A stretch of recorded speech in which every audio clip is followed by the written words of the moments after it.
मुझे लगता था कि आज तक प्रधानमंत्री मोदी जी मौन रहते अगर वीडियो वायरल नहीं हो, पर ऐसे हजार से ऐसे अत्याचार हुए। लेकिन वहां के मुख्यमंत्री क्या कहते हैं? अभी ड्रग्स के ऊपर वो बोलते हैं कि ये सब ड्रग्स के लिए हुआ है। अध्यक्ष महोदय, बहुत गंभीर पूर्वक मैं ये बात अपने आपके समक्ष सदन में रख रहा हूं कि मणिपुर के मुख्यमंत्री के कार्यालय से जब एक ड्रग माफिया के बड़े नेता को वहां की पुलिस ने पकड़ा तो मुख्यमंत्री के दफ्तर से फोन गया कि उस ड्रग के माफिया को बचाओ, रिहा करो। और वो ड्रग का माफिया कौन था? वो ड्रग का माफिया आप ही की दल के ऑटोनोमस डिस्ट्रिक्ट काउंसिल के चेयरमैन थे, जो वहां पे जब इटोचा सिंह को पकड़ा गया, लोयांग नांगबंग इटोचा, जब इस व्यक्ति को पकड़ा गया तो मुख्यमंत्री के दफ्तर से फोन गया कि इसको रिहा करो। और ये इटोचा कौन है? वहीं के राज्य सरकार के पीएचई मिनिस्टर सुशील द्रो के भाई हैं। आज ये इन सरकार राज्य में ड्रग्स की बात करते हैं, ड्रग्स के साथ मुख्यमंत्री महोदय के दफ्तर का ताल्लुकात है। ये बात मैं नहीं कर रहा, वो पुलिस अफसर जिनको इनकी राज्य सरकार ने मेडल दिया, वो आज वो बात कर रही है कि ये सरकार ने मुझे मेडल दिया और यही सरकार मुझे ड्रग्स से जुड़े हुए इनके दल के नेताओं को छोड़ने के लिए कह रही है। उन्होंने अपना मेडल वापस कर दिया राज्य सरकार। पॉपी फार्मिंग की बात करते हैं। आज आपका ही narcotics and affairs of border NAB ये कहता है the scale of poppy plantation in Manipur has spread across 15,400 acres of land in the hills between 2017 and 2023। 2017 में आपकी सरकार आई थी।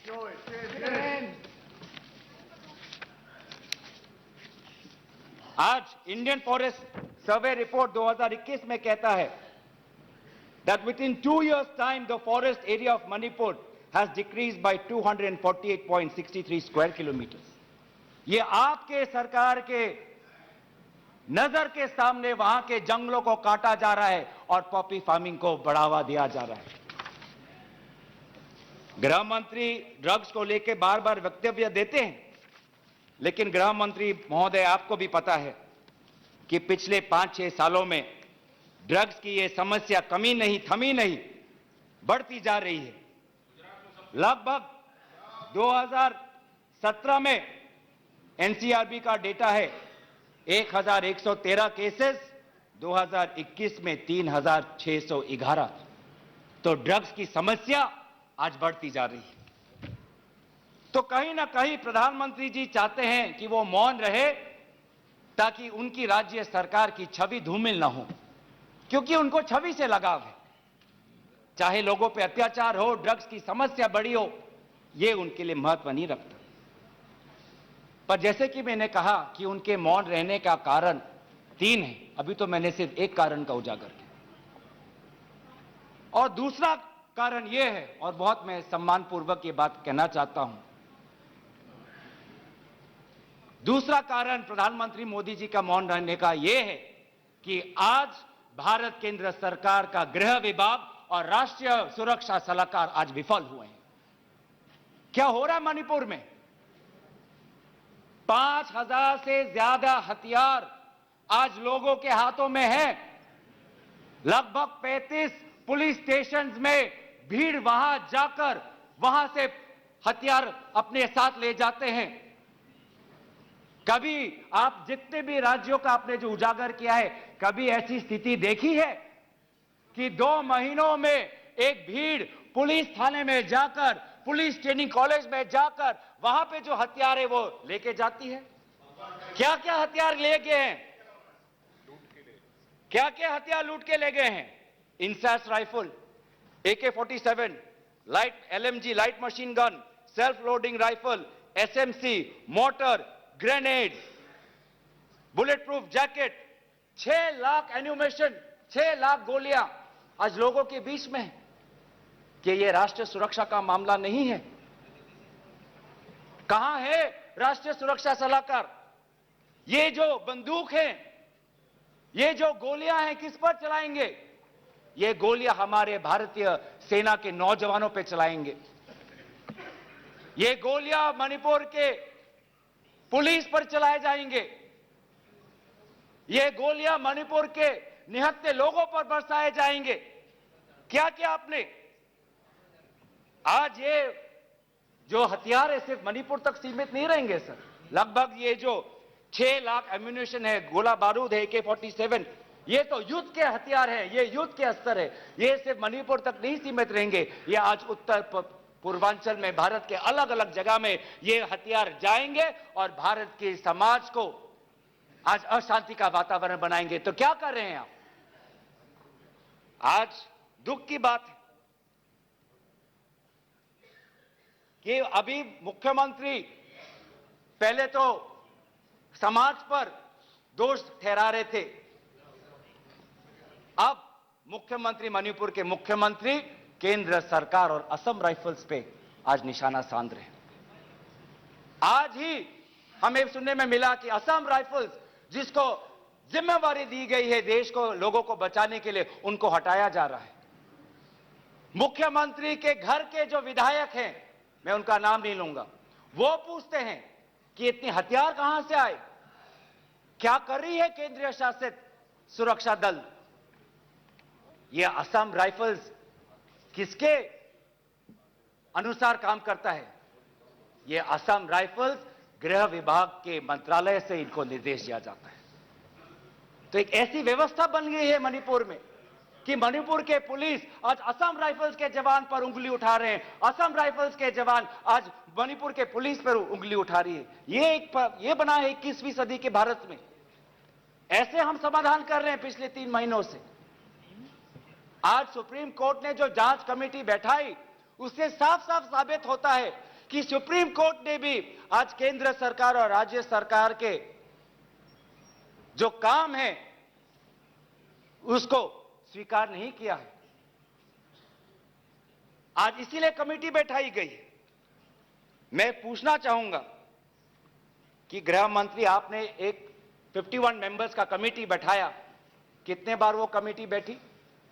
आप 3 दिन थे, आप वहां पे गए, 51 आपने एक पीस कमेटी बैठाई, अच्छी बात है, लेकिन वो कमेटी आज तक असफल रही। गृह मंत्री ने कहा कि मैं 15 दिन बाद में आऊंगा, पर गृह मंत्री 15 दिन हो गए हैं पर मणिपुर में दिखाई नहीं दिए। जब एक suspended insurgency group UKLF, United Kuki Liberation Front का चेयरमैन SS हाउके लीगल बयान में, एफिडेविट में यह बात कहता है कि भाजपा ने 2017 और 2019 के निर्वाचन में एक उग्रपंथी संगठन का उन्होंने सहयोग लिया, एक लीगल एफिडेविट में यह बात लिखा है। यह है इनका राष्ट्रवाद, यह है इनका राष्ट्रवाद। जो राष्ट्रवाद देश की अखंडता को आज सत्य के दांव पे आज भूल चुका है। यह राष्ट्रवाद है कि जो आज देश की अखंडता के साथ खिलवाड़ कर रहा है। आज उत्तर पूर्वांचल में आपके बड़े बड़े जो भी बातें हैं सारे अभी तक नाकाम रहे हैं। NRC की बात करते हैं, आज तक NRC असम में लागू नहीं हुआ। CAA की बात करते हैं, ऐसा एक माहौल वहां पे हुआ कि पूर्व जापान के प्रधानमंत्री असम नहीं जा पाए। नागा पीस फ्रेमवर्क 8 साल हो गए, अभी तक हमने नहीं देखा कि ये नागा पीस फ्रेमवर्क में हुआ क्या है। गृह मंत्री आज नागा विधायक से अलग से मिलते हैं, मणिपुर के से आए हुए कुकी विधायक से अलग से मिलते हैं। क्यों नहीं आप सबको एक साथ मिलकर बुलाएं और शांति की अपेक्षा करें? ये अलग अलग मीटिंग क्यों? ऐसे उत्तर पूर्वांचल की समस्या नहीं सुलझेगी कि अगर आप समाज, जाति, धर्म के आधार पर बंटवारा करें। आपको साथ में लेना पड़ेगा। पहली बार हम ये देख रहे हैं कि 2 उत्तर पूर्वांचल के राज्य असम और मिजोरम के पुलिस अफसर एक दूसरे पे गोली चला रहे। ये आपकी राष्ट्रीय सुरक्षा की नीति है। इसी बात का उजागर राहुल गांधी जी ने इस सदन में किया था जब उन्होंने आपको चेतावनी दी थी कि आप उत्तर पूर्वांचल के साथ खिलवाड़ कर रहे हो। उत्तर पूर्वांचल हमारे देश का हिस्सा है, इन्होंने कहा था। आज जो तीसरा कारण मैं आना चाहता हूं, जिसके कारण प्रधानमंत्री मोदी जी मौन है। पहला, उनकी राज्य सरकार विफल थी। दूसरा, उनका गृह विभाग और राष्ट्रीय सुरक्षा सलाहकार विफल रहे। और तीसरा, प्रधानमंत्री मोदी जी के मौन रहने का कि वो अपनी भूल कबूल करना नहीं चाहते। अगर वो बोले तो कि उनकी चूक हुई है राज्य सरकार से, तो ये भूल वो कभी जनता के सामने कबूल नहीं करना चाहते, मौन रहना पसंद करते हैं। और ये पहली बार नहीं हुआ है, ये पहली बार नहीं हुआ है जब भारत के स्वर्ण पदक लाने वाले कुश्ती के महिला खिलाड़ी जब सड़क पे जब विरोध कर रहे थे तो प्रधानमंत्री मौन थे। जब 750 किसान आंदोलन पे उनकी जीवन गई, बलिदान दिया, शहीद हुए तो प्रधानमंत्री मौन थे। जब 2020 में दिल्ली में रायट्स हुए, दंगे हुए, पर विदेश के एक सरकार के नेता आए थे, उस समय भी प्रधानमंत्री मौन थे। जब अडानी पर इसी सदन में राहुल गांधी जी ने प्रधानमंत्री मोदी जी से सवाल किया कि कितने बार अडानी जी एक विशेष कंपनी को प्रधानमंत्री के साथ जाने पर उनको सुविधा हुआ, तो प्रधानमंत्री मोदी जी मौन थे। जब हम बार बार पूछते हैं,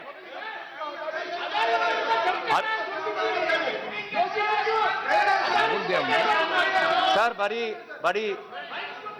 बड़ी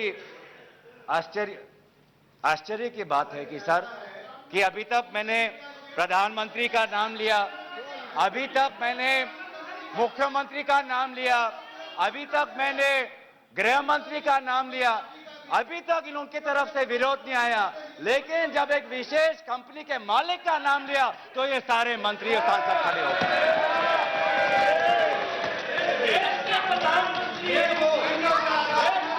किसकी सरकार है सर? ये किसकी सरकार है? जब चीन पर हमने सवाल किया, चीन पर आप पूछे, मैं चीन पर आता हूं, जब चीन पर हमने सवाल किया कि चीन हमारे सीमा के अंदर कितना आए, कितने किलोमीटर पर है, तो प्रधानमंत्री मोदी जी मौन रहे। प्रधानमंत्री मोदी जी ने G20 के बाली समिट में प्रेसिडेंट शी जिनपिंग के साथ क्या बातचीत की, उनके विदेश मंत्रालय ने इसको छुपाने की कोशिश की, लेकिन जब चीन के विदेश मंत्रालय से बात आई तो भारत सरकार के विदेश मंत्रालय ने खुद कबूल किया कि हां, हमने ये बात छुपाई थी कि बहुत संवेदनशील बातें प्रधानमंत्री मोदी जी ने शी जिनपिंग के साथ बाली में किया। हम पूछना चाहते कि क्या बातें की आपने, क्या समझौता हुआ, क्या बताएंगे? विदेश मंत्री ने कुछ दिन पहले हम सबके समक्ष एक स्टेटमेंट रखा, पर उस स्टेटमेंट पर भी बाली में प्रधानमंत्री मोदी जी और प्रेसिडेंट राष्ट्रपति शी जिनपिंग के बीच में क्या बात हुई, इन्होंने उजागर नहीं किया। आप चीन की बात करते हैं, तो प्रधानमंत्री मोदी जी जब जम्मू कश्मीर के पूर्व राज्यपाल ने कहा कि उन्होंने प्रधानमंत्री को फोन किया था, तो पूर्व ये राज्यपाल ने क्या कहा कि उनको चुप रहने का सलाह उनको मिला। प्रधानमंत्री मोदी जी मौन रहे। जब पूर्व एक राज्यपाल ने कहा कि हमने सुरक्षा मांगी थी हमारे पुलवामा के जवानों के लिए, लेकिन हमको कोई सुरक्षा नहीं मिली, जब ऐसा गंभीर बात एक पूर्व राज्यपाल, आपकी चुनी हुई राज्यपाल ने रखा, तो प्रधानमंत्री मोदी जी मौन रहे। जब कोविड में सेकेंड वेव में लोग के सांसों में, फाफड़ों में ऑक्सीजन नहीं था, तब प्रधानमंत्री पश्चिम बंगाल में वोट मांग रहे थे। जब मणिपुर में महिलाओं पर अत्याचार हो रहा था, तो प्रधानमंत्री जी कर्नाटक में वोट मांग रहे थे। ये कैसा राष्ट्रवाद है? ये कैसा राष्ट्रवाद है जो देश से ऊपर अपने सत्ता को ज्यादा महत्व देता है? इस देश के इतिहास में हमने दूसरे प्रधानमंत्री भी देखे हैं।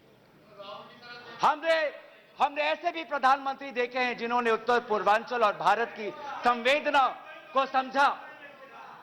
मैं उदाहरण देना चाहता हूं, जब असम में हमारा असम अकॉर्ड हुआ 1985 में, तो असम में हमारी कांग्रेस की सरकार थी, लेकिन शांति के पहल के लिए उस समय के पूर्व प्रधानमंत्री राजीव गांधी जी ने कहा कि कांग्रेस की सरकार बर्खास्त होनी चाहिए, हम एक निर्वाचन लाना चाहते हैं ताकि शांति आगे बढ़े। ये हमारा राष्ट्रवाद है कि दल से ऊपर हमारा देश, ये हमारा राष्ट्रवाद है। जब मीजो अकॉर्ड हुआ, सुन लीजिए, सुनने का धैर्य रखिए। जब मीजो अकॉर्ड हुआ 1986 में, तो मिजोरम में हमारी सरकार थी, लेकिन राजीव गांधी जी ने लालडेंगा जी के साथ समझौता करके मीजो अकॉर्ड उन्होंने स्थापना किया 1986 में, और वहां के पू लालडेंगा जी मिजोरम के इंटरिम गवर्नमेंट के मुख्यमंत्री बने। और निर्वाचन यह है कि हमें सत्ता नहीं, हमें शांति चाहिए उत्तर पूर्वांचल में। अगर सत्ता खोनी पड़ी, दल का बलिदान देना पड़ा, तो उत्तर पूर्वांचल और देश की अखंडता के लिए हम वो बलिदान देने के लिए तैयार हैं। सोनिया जी को याद होगा, जब मीजो अकॉर्ड हुआ उसके अगले ही दिन राजीव गांधी जी और सोनिया जी मिजोरम गए थे, आइजवाल गए थे, और जगह जगह पर लोगों ने इन दोनों का स्वागत किया और उन्होंने कहा, स्वागत राजीव गांधी जी, वेलकम राजीव गांधी जी, आप शांति के प्रतीक हो। ऐसा पहल प्रधानमंत्री मोदी जी मणिपुर में क्यों नहीं करते? हम उनका समर्थन करेंगे, हम उनका समर्थन करेंगे। इस सदन में जब 2012 में असम में कोकराझार में जब हिंसा हुआ, तो इस सदन में, लोकसभा में, राज्यसभा में प्रधानमंत्री, हमारे पहले प्रधानमंत्री डॉक्टर मनमोहन सिंह जी ने इस सदन में उन्होंने बात रखी।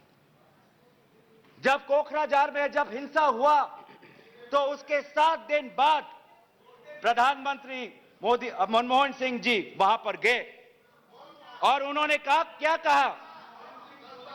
उन्होंने कहा असम में जाकर, we are one people, we are one nation, we must live together as such, we must restore peace and calm throughout the area. ऐसी बातें प्रधानमंत्री मोदी जी क्यों नहीं करते? चलिए मेरे दल का नहीं, मैं आपके दल का उदाहरण देता हूं।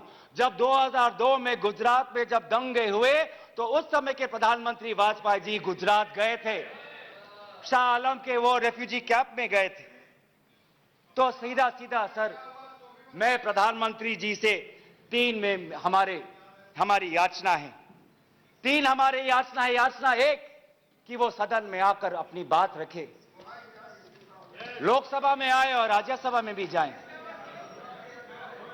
लोकसभा में भी आए और राज्यसभा में भी जाए। हमारी याचना दूसरा कि वो मणिपुर जाए और पूरे पार्टी को लेके जाए। ये बात हमने सदन के प्रारंभ होने से भी पहले कहा था कि अगर प्रधानमंत्री पूरा मणिपुर को में एक ऑल पार्टी डेलीगेशन लेके जाएंगे तो हम सब उसमें शामिल होंगे।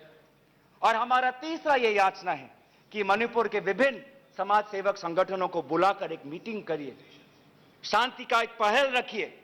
लेकिन प्रधानमंत्री क्या कर रहे हैं? प्रधानमंत्री आज इंडिया अलायंस को बदनाम करने में तुले हैं, देश के नाम को आज बदनाम करने में तुले हैं। अफसोस की बात है, जब आप पॉपुलर फ्रंट ऑफ इंडिया की बात करते हैं, इंडिया मुजाहिदीन की बात करते हैं, ईस्ट इंडिया कंपनी की बात करते हैं, तो हम इंडियन इंस्टीट्यूट ऑफ टेक्नोलॉजी की बात करते हैं, हम इंडियन स्पेस रिसर्च ऑर्गेनाइजेशन की बात करते हैं, हम इंडियन पुलिस फोर्स की बात करते हैं, हम इंडियन एयरफोर्स की बात करते हैं।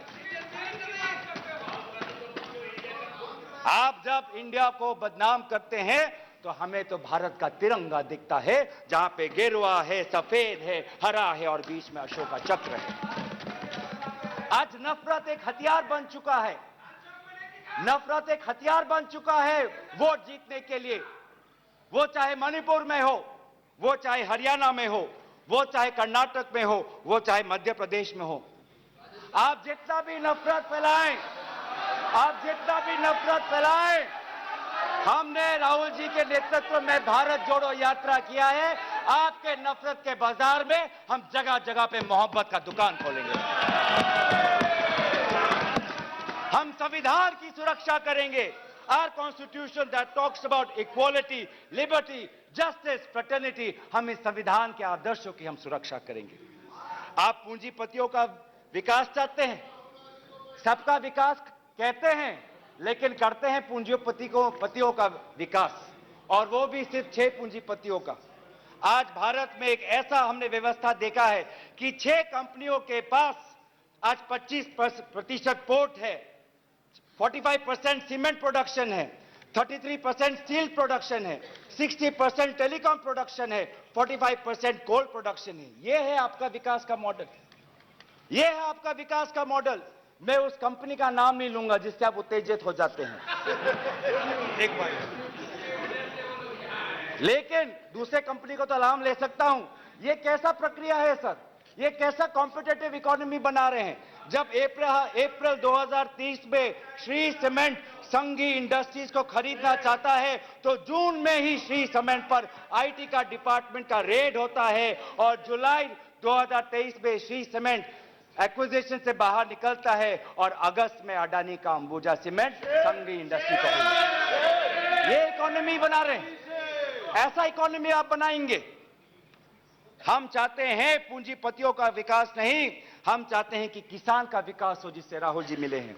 हम चाहते हैं वो मैकेनिक का विकास हो जिससे राहुल जी मिले हैं। हम चाहते हैं वो फैक्ट्री वर्कर का विकास हो जिससे हमारे पास आते हैं वो स्मॉल बिजनेस, वो ट्रेडर्स जो हमारे पास आते हैं, हम उनका विकास चाहते हैं। आप गरीबों की बात करते हैं, आपने गरीबों के साथ विश्वासघात किया है। आज टमाटर 2050 केजी में, पेट्रोल 102 लीटर का, एलपीजी 1200 रुपए सिलेंडर का, मिल्क आज दूध के दाम पे। आपको इकोनॉमी की बात करते हैं, लार्जेस्ट फास्टेस्ट ग्रोइंग इकोनॉमी की बात करते हैं, जाइए ये भाषा उस आजाद मंडी के उस आदमी के सामने वो रखिए जिसके आंसू आज पूरे देश ने देखा है, जो कहता है रो रो के कि मेरे पास पैसा नहीं है। ये जीडीपी और फास्टेस्ट ग्रोइंग इकोनॉमी की बातें उनको समझाइएगा। आजादपुर मंडी में राहुल जी गए, आप किसान की बात करते हैं, आपके डेटा में आज हमको मिला है कि लगभग 10,000 किसानों ने आत्महत्या कर दी है, जिसमें से किसान है, श्रमिक है, कल्टीवेटर्स है। ये है पार्लियामेंट में आज उत्तर आता है कि एमजीएनरेगा में 5 करोड़ लोगों को आज एमजीएनरेगा से बाहर कर दिया है। ये आपका विकास है? तो सर ये आप गरीबों पे विश्वासघात करिए, हम राजस्थान की तरह देश में महंगाई में हम राहत लाएंगे। आप आदिवासियों में अत्याचार करें, हम आदिवासी छात्र, महिलाओं और एनजीओ के साथ हम भारत को हम जोड़ेंगे और इंडिया को जिताएंगे। India that is a union of states, we will protect and we will win. जो 2024 में भारत जीतेगा, इंडिया जीतेगा, इतना अहंकार मत करिए। इन्हीं बातों के साथ मैं अपना प्रस्ताव यहीं पे रखता हूं। धन्यवाद।